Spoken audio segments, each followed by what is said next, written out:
Hey everybody, I'm back. Hope you had a chance to watch the setup video because this is going to be following basically everything that was set up before. This is episode 2 of Brook City with Mallory Dawson and Lester Nelson taking on Slade Harper's crime syndicate in the slain diplomat scenario. So get everything set up if you want to play along. I hopefully have saved myself quite a bit of time by making that 45-minute video of how to do everything, and we'll try to answer as many questions and show off as much of the game as possible. There is a couple of changes of things between the last setup video and this one, mainly because I've added some allies and rivals so that you can see how they work. Let's take a quick look at our allies. Helping us out in the scenario, we have Henry Short and Mark Yun. If you look, they don't have as much stress that they can take as much as the cops do, so you kind of have to be delicate with them. But if you look at Henry, he has a reckless approach, and Mallory and Lester both have a normal approach. That means that he uses the gun, they use the hat. Also, Mark Yun also uses the gun. I wanted to separate the approach types so that in case resistances were high and I wasn't able to overcome them in some way, that I'd still be able to at least have 2 of the 3 I could use. Henry being able to encounter for 3 is more than a regular cop can do, so he's super powerful as an ally to have around, and he's highly mobile, being able to walk 5 when even a cop only able to do 3. So that's pretty exciting, and it makes him extremely useful. Mark Yun, within 5 spaces of him, if some of the other cops are using a reckless approach, can get an extra bonus, and if nothing else, he can at least attack for basically the same amount that they can, but using the reckless approach. In terms of storytelling for the allies, I don't know what you want to do. They could be informants, other cops, they could be just friends, people that work for other agencies. Anything you want it to be, that can be how your story would work. Good old Mallory and her folksy ways, and Lester and has just been around forever and seen it all. There's a pretty high chance that they would have been friendly enough to encounter these people and just happen to like them. Then on the opposite side of the spectrum, we have some enemies that they've made. These are rivals. Gabe Fulton is normally one of the cops you can be, so you question maybe this is a cop friend who just keeps screwing up life, and that is causing the stress on our cops, because they're constantly thinking about, oh my god, why is this guy wrecking his life? That's one thing you could do. Otherwise, you could just say it's a practical joke time, and you're just not acting like a cop should and being a rival. You can make it like Brooklyn Nine-Nine when they do the Halloween episode. For RP McMurphy and Dion Richmond, obviously these guys are a little based on Ben Stiller's Zoolander character, and I don't know, man. I think maybe they're psychic investigators, maybe. That would make me think that maybe your cop believes in psychics, and these people are just pulling random rabbits out of hats and saying that there's ideas for one thing or another, which is why you have to guess and then reveal a card from the criminal deck, and if they match up, you somehow get hunches and stress taken away. Maybe you're a person who's skeptical that doesn't believe in psychics, and this person is telling the department that, hey, I believe it's this, that, the other thing, these crimes are going to happen, and as long as they keep getting it wrong, then they can't prove that it'll ever be right. And you've been trying to tell the department the whole time, just never believe in the psychics because they never work. And if they ever get it right, then the department head that does believe in it will be like, oh no, yeah, I see it happen, totally believable. And then you just walk away dejected like, ah, it was coincidence. And that screws up your hunch and stress ability. That's how I am going to think about these as far as the story of having these rivals out there. You can just put whatever on the board to make it more difficult, but I like to think of them as telling a story as you play through the missions. Let's take a quick look at the board. Everything's out there. We got our leads. We got all of our rivals and allies on the board. Allies start near, so wherever next to the cops. And you can also, if you so choose, to put off-duty markers in place. You can take a penny or some other thing that isn't used otherwise in the game and put it on the location on the map where your off-duty your next off-duty mission is, and that will help you remember, one, to go there, and two, to kind of plan out where your moves are going to go. I put for player 1 and for player 2, you can do it however you want. I got the little coffee mug icons. Maybe you have something from another game that you can use, but I would use that if you can. I put the locations in a nice little graphic if you want on Board Game Geek, and maybe that'll help you out. But for now, that's how I'm going to do it, and that's a change from the last video. And just so you quickly know that the rivals go into your crime area, which is your threat area for each player and each cop. And in my videos, I put a little icon on them just so you can see them all on the same screen all the time and know where things are planned out. So we've got them in the board. Their starting locations are denoted on their cards, and we had to pull an asset for the boss and put that into his threat area, like in the last video, just so we can get everything placed in where it starts. And those are going to be rounded out in black, and the boss is going to be rounded out in red. So there you go, 45 minutes of the last video all condensed down into about 6. So we're going to get started on our first player. We have Mallory Dawson. We got an opening hand for her, and we need to make some decisions as to what's gonna go on after we pull a crime card. All right, so the first one we're going to pull is government contracts. This is a fraud crime. Keep in mind that just the ones that say crime on the bottom in the label are the ones that are considered crimes when you're putting influence and doing other crazy stuff as you play through the game. Just keep that in mind. Fortunately, it is right across the street from BCPD, so I don't have to move too much. I can use Mallory and put down her first tactic card. That's going to be Just Gonna Goose 'em, and start her hunch creation. As part of the card step, I'm also going to utilize my ability to get out of the car for free, and that'll put me directly next to the crime, and that will allow me to exhaust the Just Gonna Goose 'em for a free hunch.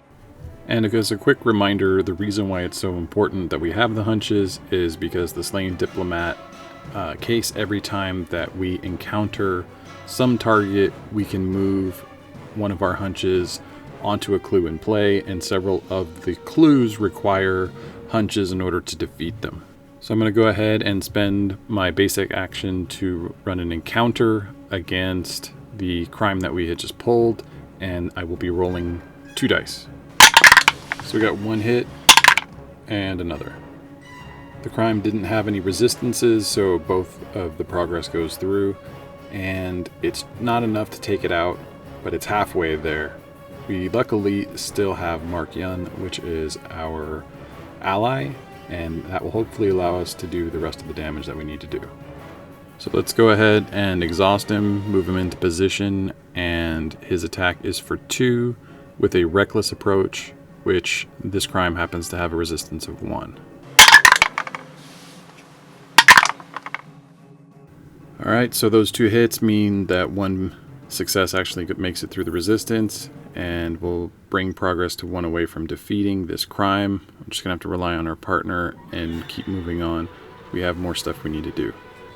The main thing is we want to set ourselves up to be in the best position possible for the next turn, and that means we need to use up our use step. I'm going to go ahead and get back into the cruiser, and then use its ditch action, which will allow me to go to anywhere on the board.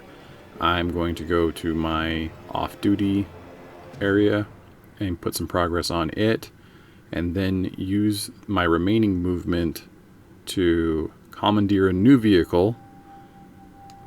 And I'm going to get a staple of the 80s, the Bradville, very similar to the Cadillac Seville. And it's going to move me into a position where I'm still in the car, I'm very close to the next set of targets, and if I did have any cautious approaches, I'd get a bonus for it. So each of these cars has a little bit different effect, and it's pretty beneficial to you.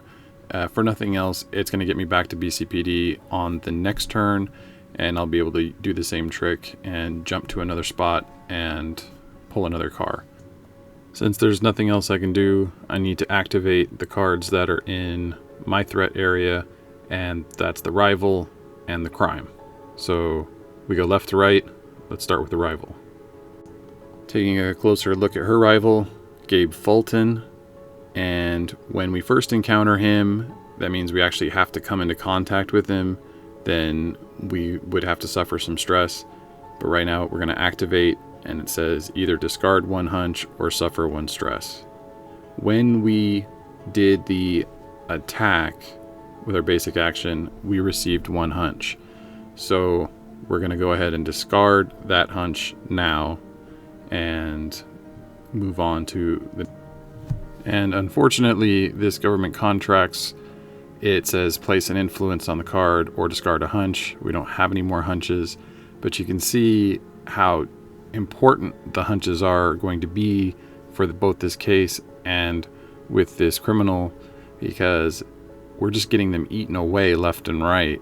So we need to be able to create as many of them as possible, not only on Mallory's threat area, but also Lester. He's going to have the same problems with the stuff in his area, and we just need to keep that hunch engine rolling. So I'm not that worried right now that we have to put 1 influence, because it's only 1 of a maximum of 3, and we got this guy down to 1 success left until this crime is busted. So I think it's fine to go ahead and just allow the influence to go on. Then with all that out of the way, we need to draw a card, and we can move on to Lester's turn. So that's a complete cop turn. Hopefully we can do this one a little bit quicker. You've seen kind of how I have everything organized, and when the icons go gray, you know I've used one of the things I can do during the cop turn. So with that in mind, let's try to pick up the pace and pull a threat card. So we got off kind of easy on this. We got take the payoff. So take 2 stress or put the card in your crime area, basically causing your cautious approach encounters to have an extra resistance. But Lester uses the normal approach and has some other stuff in his deck that does reckless, and his ally does reckless. So we don't need to suffer the stress, and I don't even think we really need to pay attention too much to this card, since those cautious encounters won't matter for the things we have going on. So that was a lucky pull, and now we need to make some decisions as to what the rest of our turn's going to be like. So I think the best thing for us is to get his hunch generation going as early as possible, and luckily we mulliganed until we got Words of Wisdom in our hand. That means at the start of the turn you gain a hunch, and we can exhaust it to discard a hunch and gain some extra dice. So that's awesome. Notice it says before a cop's, not yours, so we can actually give our extra dice to Mallory on her turn as well. Normally you could only use an exhaust effect when it's on your turn, but it can be triggered by something else that's within the text. So just kind of keep that in mind. A lot of times it's going to just react to something that one of the criminals does, that the suspect does, or the stage does, and in those instances you don't necessarily have to follow an impossible rule for something that wouldn't occur on your turn. And while we have the card up, I'm just going to point out that there is a prepared effect. Unlike Street Masters, you don't stack tactics. Every time that you pull a tactic, you replace it and you use the prepared function. In this instance, each cop gains a hunch. There are other cards that will sometimes allow you to use the prepared effect from cards that you have in play. That's super awesome, and it just is a little bit different than Street Masters in the way you approach the tactics, but they're always helpful. Speaking of helpful, I'm going to let our ally be helpful and exhaust him to run up and encounter that pesky government contract. Alright, so we got a couple hunches, and we got a crit and a couple of hits, so he's going to go down no matter what. Let's see if we get more. No, okay. Worth 4 hits, and we can take 2 hunches. Even though this is an ally, that's okay. The hunches will go on to the cop. Then we're going to go ahead and move Lester. We can get to that asset to beat up on it a little bit without having to ditch our cruiser. So we're just going to go for a quick little drive and then go do an encounter. You know, while we're on the way, that asset happens to have higher resistance to our normal approach than our current rival. So I think we're going to stop a little short in the car, get on out, and go approach that an encounter with the rival. Alright, so we got a couple more hunches, and we can place them on that red clue token. And actually, as part of that action step, we can still go back into the car, ditch it, go to the red clue token, commandeer another vehicle, and be ready for another turn. So why don't we do that? And really the best part is we end up drawing a Suburbarado, which gives us a +1 to our normal approaches, which is what we use by default anyway. So it really helps out. Then I need to go and look at my threat stuff. I have a rival. The hard part about this is you got to be sidekick. So I'm going to guess that the card that's going to pop up at the top of the deck is going to be retail pressure, just because there's more of those than anything else in the deck. Let's see what happens. And it is not. So I'm going to suffer 1 stress and lose a hunch, but I still get to draw a card, and then we'll move on to the boss's turn. And unlike Street Masters, the boss doesn't move around very much. Sometimes, depending on the scenario, they'll get moved onto their card instead of the map, and maybe they'll move around a little bit. But Slade doesn't do very much. Basically, if he has influence going on, then that will make it so that you can lose the mission. But for the most part, his asset is just going to put some influence on it. Then it becomes the case turn, stage turn, similar thing from Street Masters. And we're going to pull a card. This is the stuff that can really do us in. Alright, Forged Coroner's Report doesn't look too bad.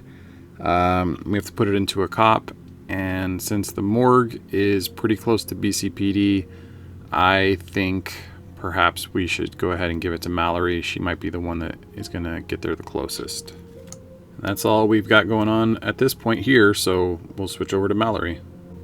And Mallory's going to get herself a criminal card that is another government contracts. This time it's at the Capitol Hotel. Alright, now we got to decide what to do with that. Since everything in our decks basically revolves around how many hunches we have, and that's really what's going to drive us forward, and the rivals are the ones that are whittling down our hunch abilities and hunch stacks, I think it's time at this point to get rid of the rivals early. They mainly complicate the early game, and once they're eliminated at the end, it's not like they pop back in. So it's just a good idea to kind of get rid of them. So we're gonna start by attacking the rival there. That's RP and the grocery store. And since RP McMurphy has no resistance to Reckless, we're going to use Better Get Going to give us 2 Reckless dice. And in order to maximize the effectiveness of this attempt, then we're also going to exhaust Lester's tactic that allows him to discard a hunch for an extra dice. So 3 dice, Reckless, no resistance. Let's see what happens.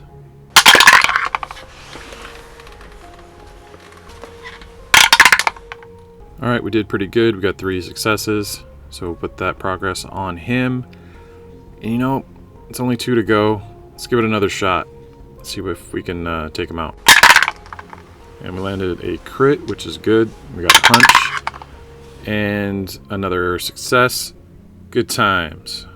Since Mallory already gets a hunch just for her basic action, we're going to convert the hunch that we rolled to a success, which will overcome RP McMurphy's resistances and give him all 5 progress that we need in order to bust this crime, which gives us this bust effect.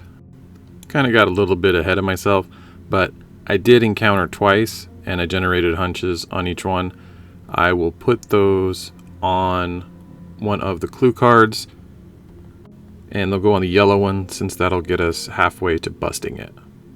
Just got to be a little more careful not to get too excited while doing all this stuff, and make sure that they're all in step.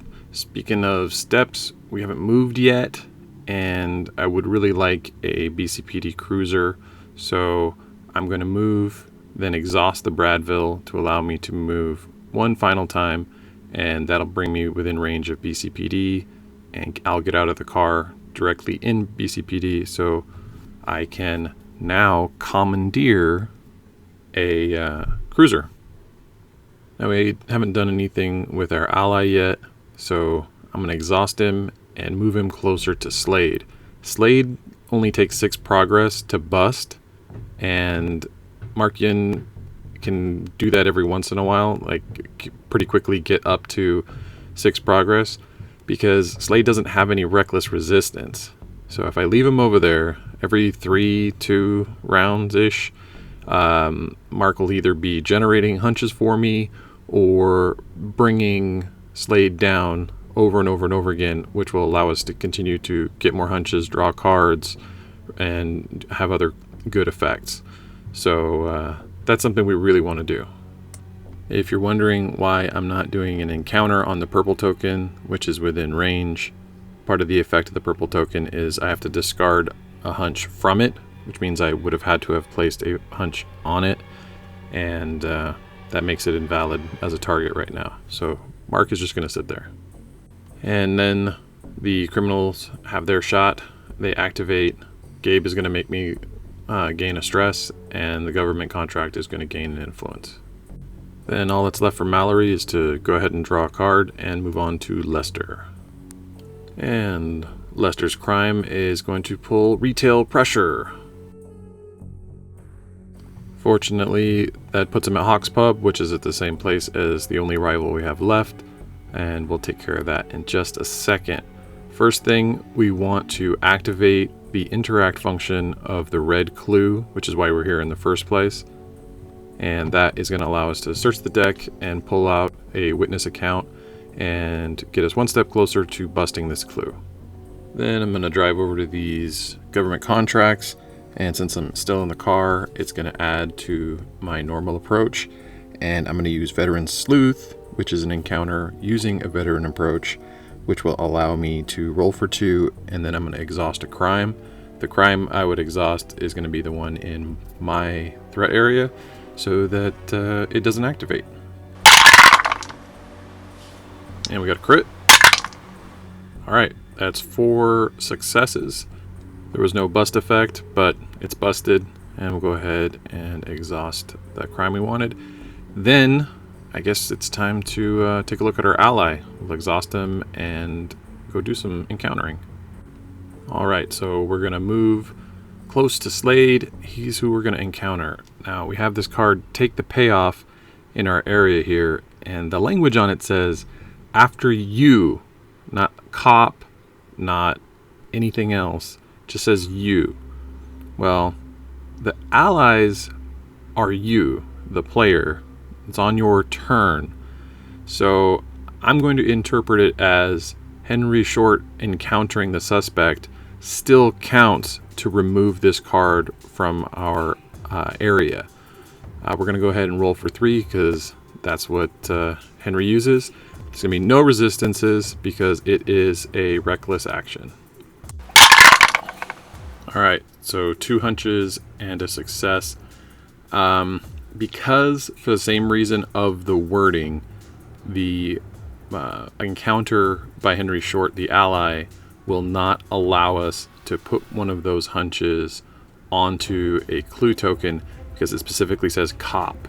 So, that being the case, the first encounter we had was by Lester himself. That one went on to the yellow token, and we're just going to have to accept these hunches rather than convert them into successes because they're going to be more useful as hunches. We don't have anything in our crime threat area, so I'm just going to draw a card. And that tactic will be fun on the next turn. Alright, let's go look at what's going on with our suspect. I forgot to mention it on his last turn, but funding the syndicate causes each cop to either discard a stress or gain a stress or discard a hunch. So that's the main problematic thing that happens on his turn. Otherwise, his asset just gets an extra influence. If the assets get too much influence, then it transfers over to Slade, and once that happens, if he has 4 influence, he wins. So we do have to kind of pay attention to him a little bit, but if we keep dinging him with the allies, then he'll just keep losing influence so fast it won't matter. And there's nothing to activate on these clues, so we'll go ahead and draw a case card. And the case card we draw is Deceit and Doubt. This gets removed if we bust a card, and since Lester is going to be a super beast once we drop that tactic on him, I'm going to go ahead and put it in Lester's area. Then we'll get Mallory reset here and pull a crime card for her. Alright, so we get another government contracts. This is a fraud crime, and it's right in the middle of BCPD. Wow, so maybe the commissioners or something are on the take. That's no good. But at least it's in a good position so we can get more cruisers later. Or maybe not. Maybe now is a good time. Because looking at the asset that I really wanted to go after, the resistances are too high, and the government contracts are pretty low to the normal approach. So I'm going to go ahead and move her around to be able to hit that government contract. But before I do the encounter, I want to maximize the utility of it. So I'm going to go ahead and put another tactic into play that is You Reckon. So if I do gain some hunches, which I should from her basic action, I get free moves. And that hopefully will get me closer to the morgue to get rid of this false coroner's report, which hasn't had any effect so far because there's been no progress on clues. But we're getting pretty close to being able to solve some of those clues, and that can be very detrimental. One more quick thing we can do, speaking of gaining hunches, is we still had a tactic in play that we haven't had to use because we weren't next to a crime. But just gonna goose them, I'm gonna go ahead and exhaust, and that allows each cop near a crime to gain 1 hunch. Right now that's only Mallory, but hey, we get to do that every single turn, so might as well do it now.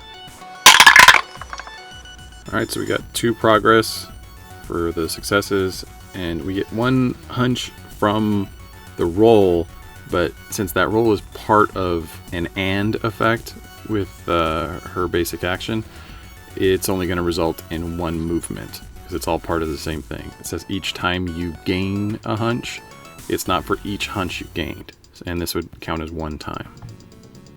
Then, just in case I can gain some more hunches, I'm going to let Mark go ahead and exhaust. Fortunately, we did generate a hunch. It was on our cop, which allowed us to place a hunch, which means when we exhaust Mark this time, we'll actually be able to make some progress.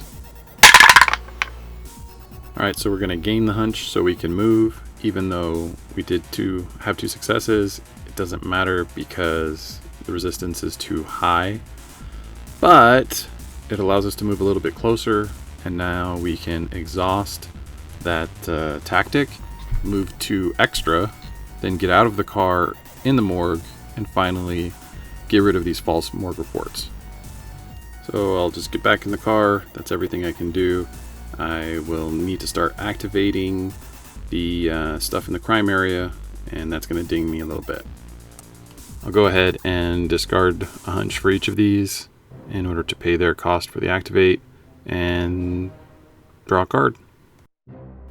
Alright, now Lester's turn. We got everybody reset, and we're going to draw a card.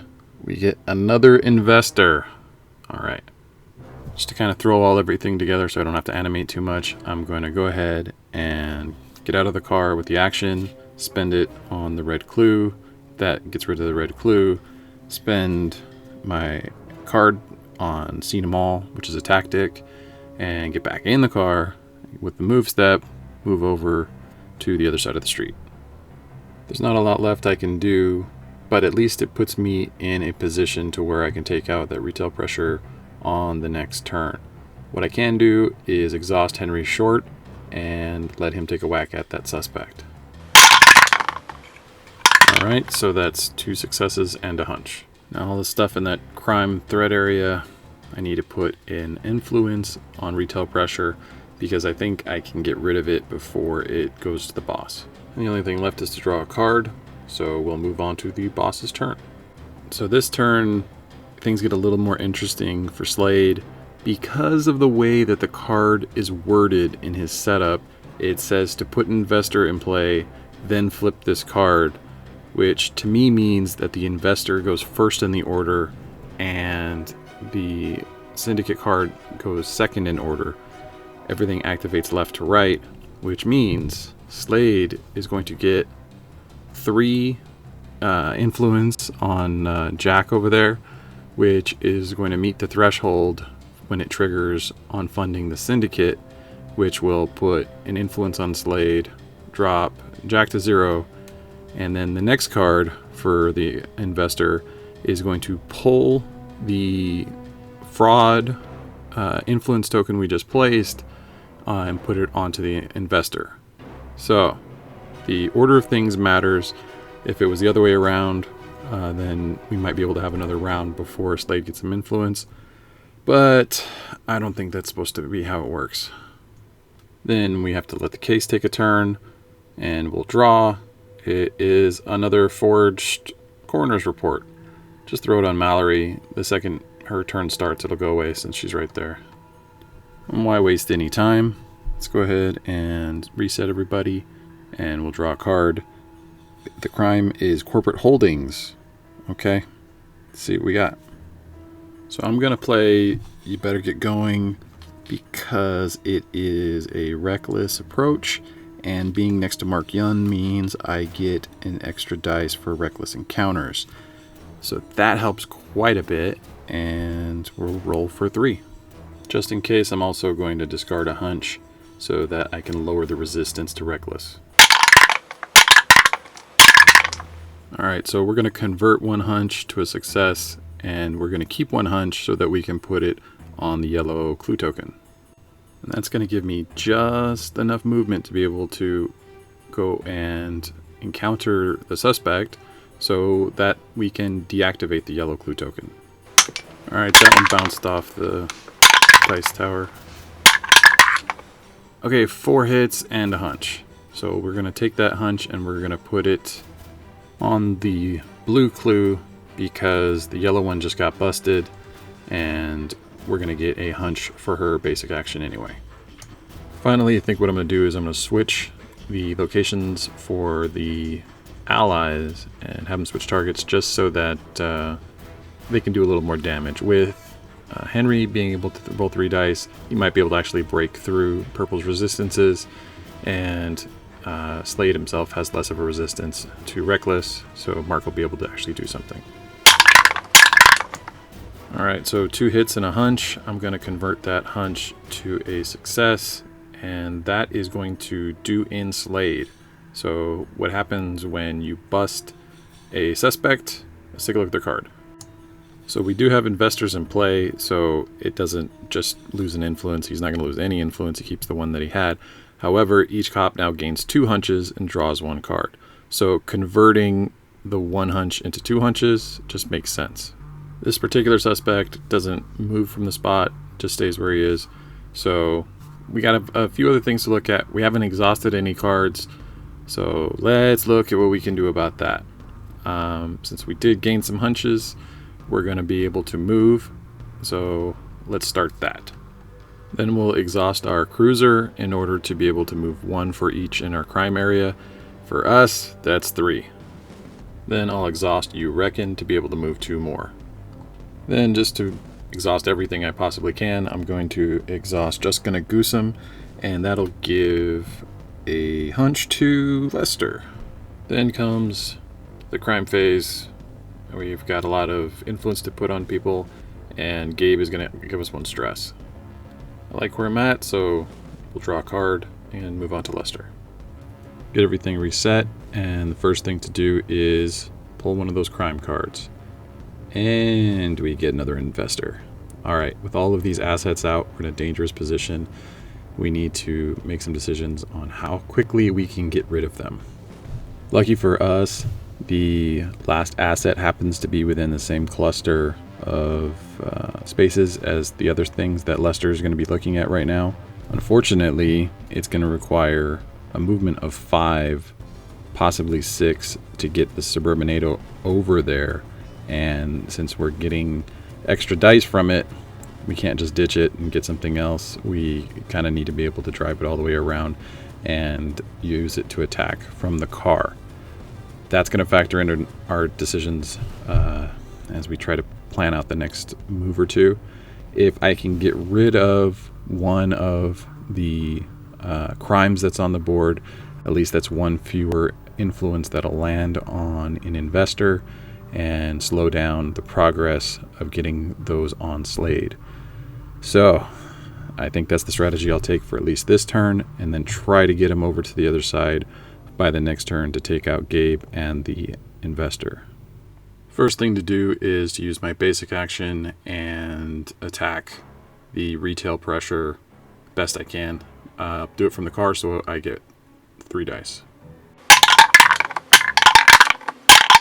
Alright, those 2 hits are not enough to break the defense all the way through, so I'm going to have to convert that to a success for the hunch. I'm also going to have to use one of the hunches I've got in the bank here to put it onto the purple token in order to allow Henry to hit it in just a second. So I'm just one success away, one progress away from eliminating that retail pressure. So I'm going to search through and find I guess I'm going to have to do it with the card action.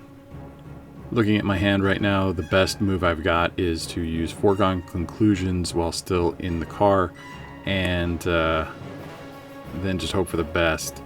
I'll be able to put a progress on a crime anywhere, and if I'm able to bust that retail, that's one gone, and maybe I can put it on one of Mallory's crimes and help her out. I only got to roll 2 on that one because it's reckless, and the Suburbanado only helps for normal encounters, but it is enough to take out retail pressure, and I will spend the hunch and place it on one of the tokens. Let's put it on the green one just in case we have some cautious approach stuff. Then I'll go ahead and exhaust Henry Short, move him over towards the purple token, and let him encounter by discarding a hunch from the purple token. Alright, since the purple token has such high resistance to the reckless approach, I'm going to have to convert everything into successes. 4 successes, 2 resistance, 2 progress. Still got a long way to go, but at least it's something, and hopefully every round, 3-4 rounds in maybe, then we can take out that purple token. So starting to make some progress. That's great. The only thing we can really do here is try to move around to the other side of those buildings and utilize the Suburbanado as best as possible. I'm going to exhaust the Suburbanado to get an extra movement, then move my 3. There are no cards left in Lester's criminal area, thankfully, and we'll draw a card ending his turn. Now we got to go through all the suspect cards. Funding the syndicate is going to make it so we have to take some stress on our cops, and the investors are all going to gain some influence by taking it off of the crimes and adding it to themselves. So we have at least 3 turns before things get really bad for us, but if we can get rid of at least one of those assets, that will start adding more turns. One strategy we can work on from this point is each time a cop would place progress on Slade, they instead remove 1 influence from an investor each time a cop. So it's not for each progress you would put on him. Instead of. So that means if you're going to do 15 damage in 1 hit, then you remove 1 influence from an investor. Okay, what we can do is just keep punching Slade as much as possible when the investors get too high if we're not able to take the investors out. That's a strategy. It's a thing we can think about. Otherwise, we'd gain 2 hunches and draw 1 card. He's pretty low on health right now. We'll have to make a decision on Mallory's turn whether or not, if Mark does enough damage, we want to gain those or knock down an investor. It's going to be a close decision. Then we'll start the case turn. We pull Threatening the Witness. Unfortunately, we already flipped the red token, which removed all copies of the witness account from the game, which means we're going to suffer 1 stress. There's nothing we can do about it. Each cop is going to take a stress. Then we got Mallory all reset. We need to draw a criminal card here for a threat, and we get Keeping Tabs. Oh boy, all of the investors are in play, so I'm more worried about influence right now than I am stress, so I'm just going to have to eat it. Mallory is going to get dinged for 3. And I honestly don't know how smart this move is, but I'm going to put another tactic in play called Just the Ticket. That should help me get more hunches, and on the next turn, hopefully, I'll be able to do more damage, enough to take out an asset. For right now, I'll go ahead and exhaust it and pick up the 1 hunch I can. And then, since I've played a card, all I've got left is to try to hit that asset for as much as I can. I'm going to spend the hunch I just picked up and do an encounter for 3. Alright, we got a crit. Then another crit. And a hunch. So I'm going to convert that hunch into a success. That's just enough to break through the resistance on the asset Jack Elmore, and we finally got rid of an asset. Then I'm going to exhaust my cruiser, and that's going to allow me to move 3. Since I still haven't used my move step, I'm still in the action step, I'm going to get out of the car, then go into my move step, get back in the car with a lead. There's still a few things I can do. I'm going to ditch the BCPD cruiser, and that'll take me to my next off-duty stop. Then I'm going to move into the street and commandeer a vehicle. I'll use my regular move to go 3, and then I'll exhaust You Reckon to move 2 more. Then we'll let Mark Yun take a swing on Slade. Alright, so we will keep the hunch and take the success and use it to bring down an investor. Thankfully, we generated a bunch of hunches there. So as we move into the threat phase, we're just going to lose a couple of them. Still have 1 left for the next round. And because we took out the asset that is tied to the takeover types of crimes, which is currently what we have in play, I don't care as much that we have to put an influence on it. We'll draw a card to end this turn, and we can only hope that Lester will be as productive. He pulls another corporate holdings. At least it's not that far away from where Mallory's going to be, hopefully on the next turn. For Lester, he's going to move in position first. And I'll start with Yolanda, the investor. I'm going to use Veteran Sleuth. With the Suburbanado, I get to roll for 3.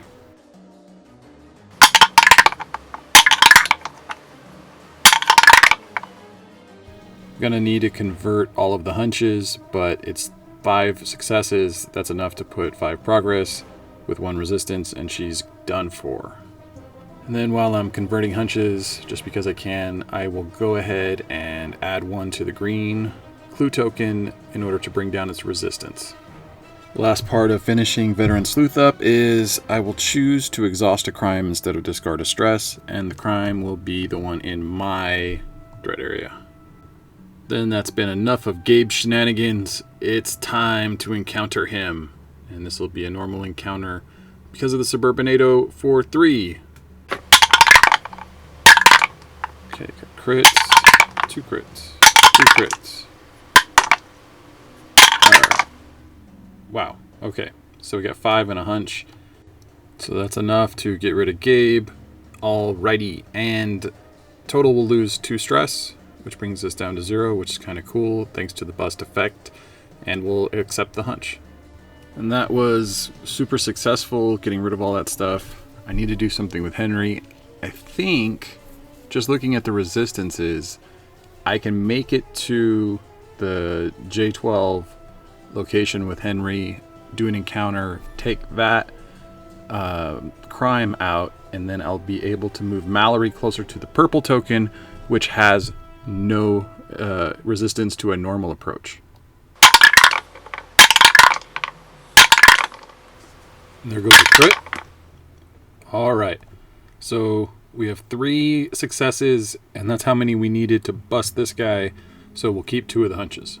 Just to set myself up for the next round, I'm going to exhaust the Suburbanado to move 1. I need to move all the way back around the other side of the board to try to get closer to the blue token and keep the Suburbanado because it's awesome. Then, since everything in our crime area is exhausted, we'll go ahead and draw a card.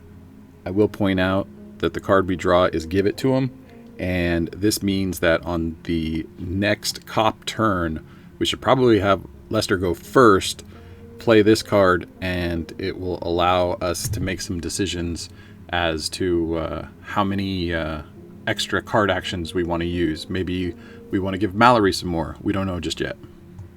So now the criminals give it a shot, and that means we're going to do funding the syndicate. That affects just Lester. It doesn't affect Mallory because she has a lead now. Great, right? That's why we did that kind of stuff. So of his many, many hunches, he'll have to get rid of one. Clarence Joyce moves all fraud, and we don't have any fraud, so he's just going to gain a regular influence. Not a whole lot going on. Not too bad. It's a good thing we cleared all that stuff out. Then the case gets to take a turn, and another Forged Corners report. We'll throw it on Mallory like we did with the other stuff.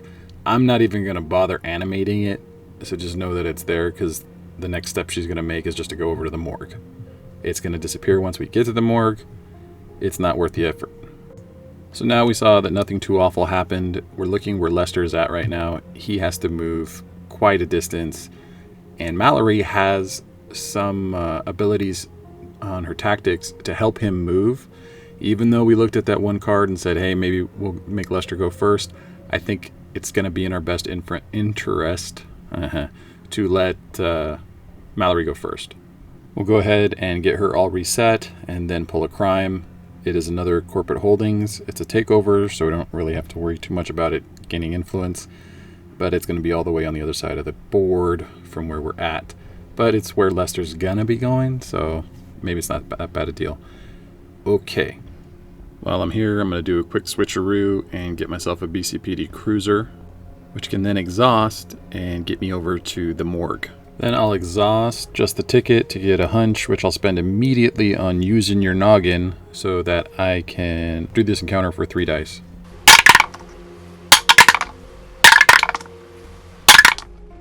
Wow, that was a great roll. I really just want to let her do all 6 damage to that purple token. We just need to get those tokens off the board.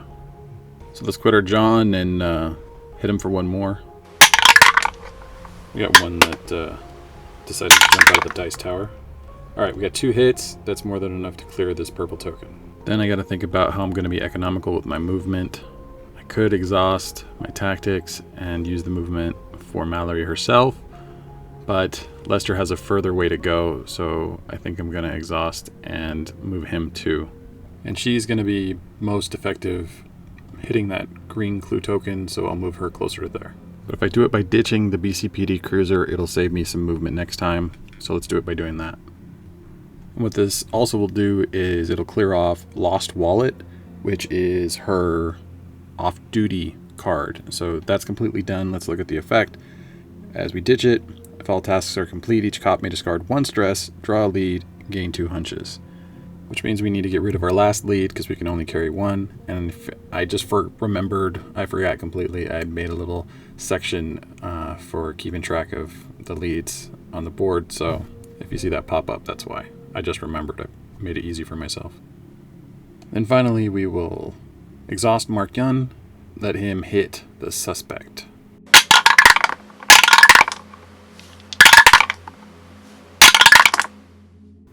Alright, so it looks like Mark had a pretty good run there. He did 4 successes.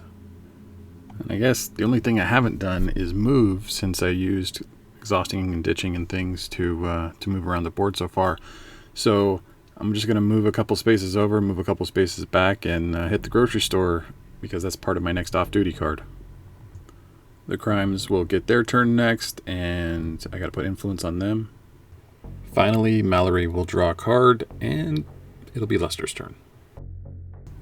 Now that we're all reset, go ahead and pull a crime card, and we get take the payoff. Either suffer 2 stress or blah blah blah. It doesn't matter, we have no stress on us. We'll just suffer 2 stress and get rid of this card. There's one thing an old bird like Lester knows how to do, it's relax and get rid of that stress. The other things he knows how to do is give it to him, and that'll let us draw a card, then decide which card we want to play. The card I drew was another Words of Wisdom, so I'm just gonna use it right now for its prepared effect, which I would use twice anyway to fulfill Give It To Him's additional resolution of a prepared effect. So everybody gets 2 hunches, and then we have to figure out which one we're going to do for Mallory. While I'm looking at Words of Wisdom, I just want to point out I've totally forgot that its exhaust effect works, and we've got just way too many hunches at this point, so I'm going to have to start using it. If I haven't used it before, I just forgot. It doesn't seem like it mattered too much so far. Then for Mallory, we're going to use the prepared for You Reckon. Each cop can move 3. Movement is going to be super important for Lester right now, so that part makes sense. We'll just move everybody right now. So while we're at it, we'll keep this train rolling by exhausting the Suburbanado and moving for a total of 4 with Lester's regular movement. And next I'm going to do something I haven't done yet, which is to use a move action with my basic action, which will allow me to go 3 more spaces. And the last thing I need to do is exhaust Henry, and I'm going to start moving him towards that blue token. It has been losing resistances with every clue I've been defeating.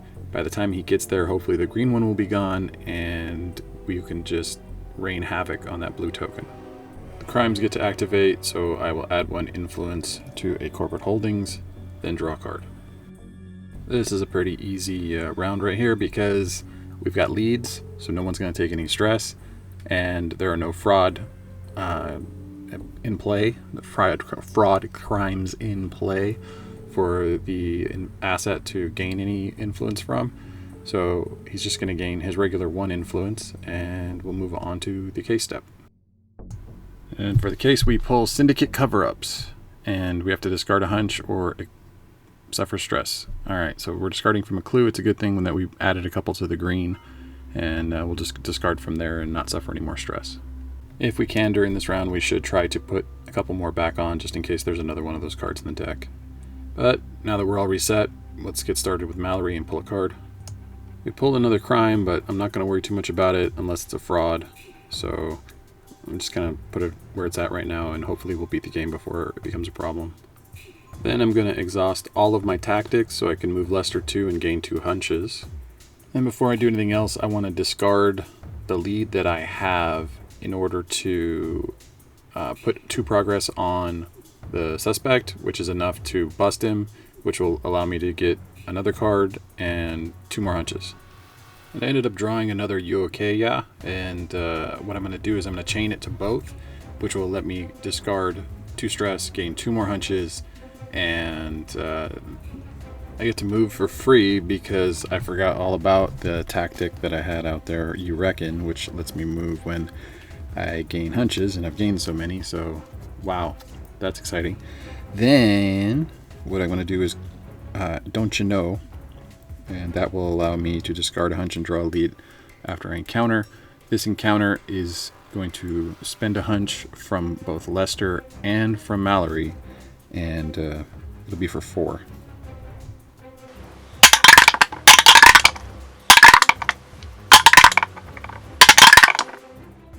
Alright, that was a very sturdy 6. Cautious progress, to which the green token has no resistance. Wait. It's not true. It has 2 resistance because I kept forgetting to put the clue tokens on it. Or not the clue tokens, the hunch tokens every time I did an encounter. So, oh, it came back to bite me. Alright, well, that means it's going to do 4 progress.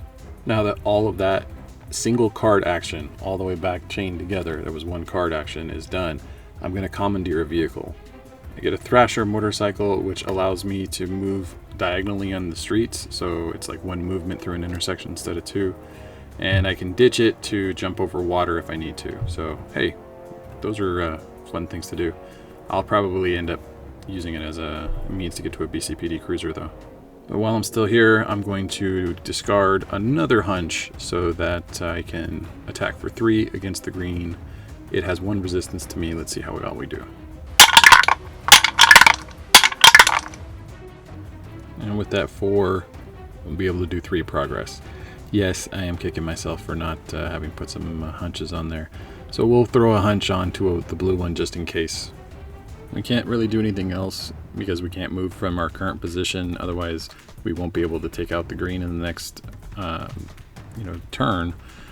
Oh, that hurts. Okay, so what we're gonna do is we're just gonna have Mark smack it, the suspect across the face, and we'll take it out on him. Who does number 2 work for? It works for 2 successes. We're just going to turn those into a subtraction of 1 influence off an investor. We'll end the turn by putting influence on all the stuff in our area and drawing a card. Alright, Lester, get everything reset and pull a card. Retail pressure again.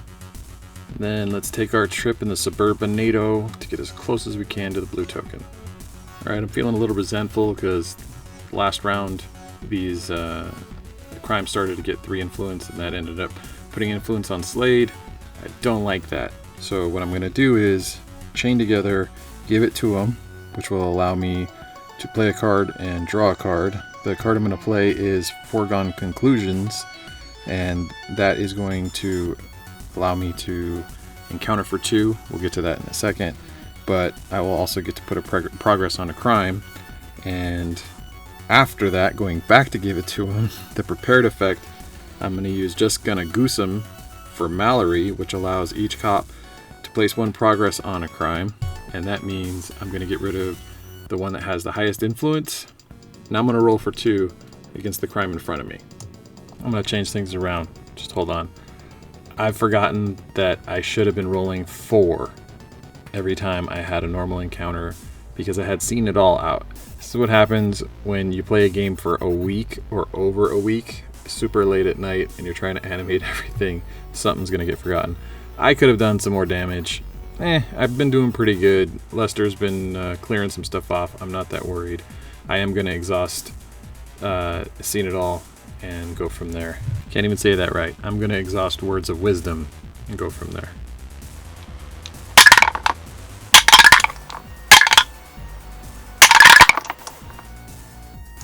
Alright, so another crime bites the dust.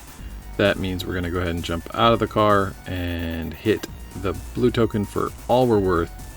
And just to get it out of the way right now so I can do everything one time, I'm going to move Henry 5 closer.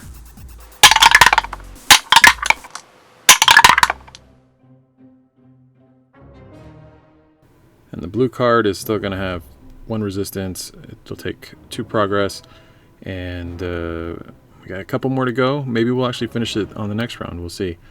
I think everything we can do here has been done. We will move on. I'm just leaving myself in the car. I say took my action to get back in the car. I don't want to animate it. It takes a lot longer than you think. And we'll move on to the next turn. When the crimes activate, I'll go ahead and put influence on them because I think we're going to be done in 2 turns. Then we'll draw another card and close out the turn. Then we're back for the criminal turn. We're going to place an influence on the asset. Nothing else should change. And we have leads, so nothing else should change. And that'll take us to the case card, or the case turn. We need to pull our case card just to see if it changes anything. Deceit and Doubt is back. This is the one that just requires us to bust a card.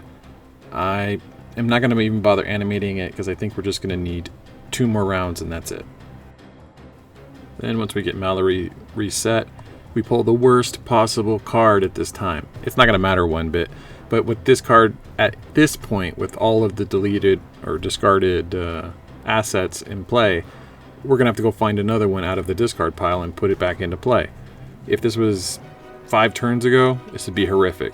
Right now, all that matters is Mallory rolls one time. Before we do that, I just want to show you a really cool thing that she has. At this point, we've got 9 hunches. We play Now That's Peachy. For each hunch you have, you may place a progress on a crime. That obliterates everything on the board. It's pretty nice.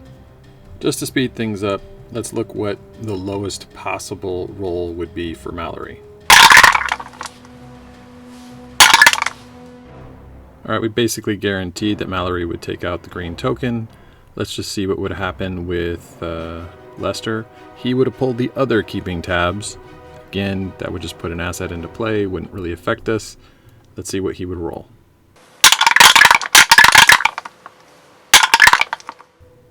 And that's it. There's no resistances left on the blue token. We'd win. I can wrap it all up. Yay! Congratulations, everybody. Alright, so that's been Brook City's first playthrough by me. I've moved everything over into a brand new channel since Street Masters Aftershock is going to be coming out with a lot of errata. I just figured it was a good time to jump on, make a whole new channel. If you want to, go ahead and subscribe, like, share with your friends, that kind of thing.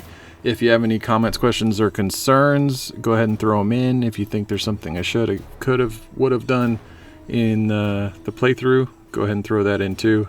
I'm not going to change it, but maybe on the next one I'll remember to do something a little bit differently. I hope you have enjoyed my explanation. I do everything I can to make it as clear as possible, the rules for the game. I will do what I did on Street Masters, the first one, and break down each cop, break down the stages, how to put them together, and all that kind of stuff. If there's anything I think I can bring to the table as far as explanation that's not being done. I do these and they take so much work because I find it difficult to see what's going on when all you see are people and their hands instead of what's in their hands and what's on the table. And I try to make something that was a little bit different and, in my opinion, a lot better as a means of explanation. If there's a different game that you want me to look at, then great. Maybe I have it, maybe I don't. You can let me know, and I'll try to come up with something as I play through more stuff in the future. If you're the type of person who's trying to get me to look at their game, if I've never played it, I'm going to do that. So you figure out how to get it to me, and we'll go from there. I do have some reviews that I put together on different Kickstarter campaigns on the original channel. I'm going to keep stuff over there for now, and eventually I'll move it over to this gaming one. I just didn't want to mix the playthroughs together because if you came for one thing, then maybe you should just get that one thing and be happy as opposed to being spammed by all the other stuff. I don't know. It's not going to help me get to monetization, but it might be better for you. And helping each other out is what it should be all about, right? So again, thank you very much for watching the video, and let me know if you have anything else that you need. If you have questions, first go to the setup video. That was episode 1, and maybe that'll answer it for you. If you have anything else, then you can go to the Brook City PD Facebook group that is run by the fans, or you can go to the Blacklist official Facebook group, which used to be the Street Masters group, but they changed the name, and now it's all consolidated with Blacklist and the Saddlers doing everything they can to discuss things with you as much as possible. It's been a pretty good community so far. Make sure you stay a part of it and be a good, respectful member of it. I hope you have a good one.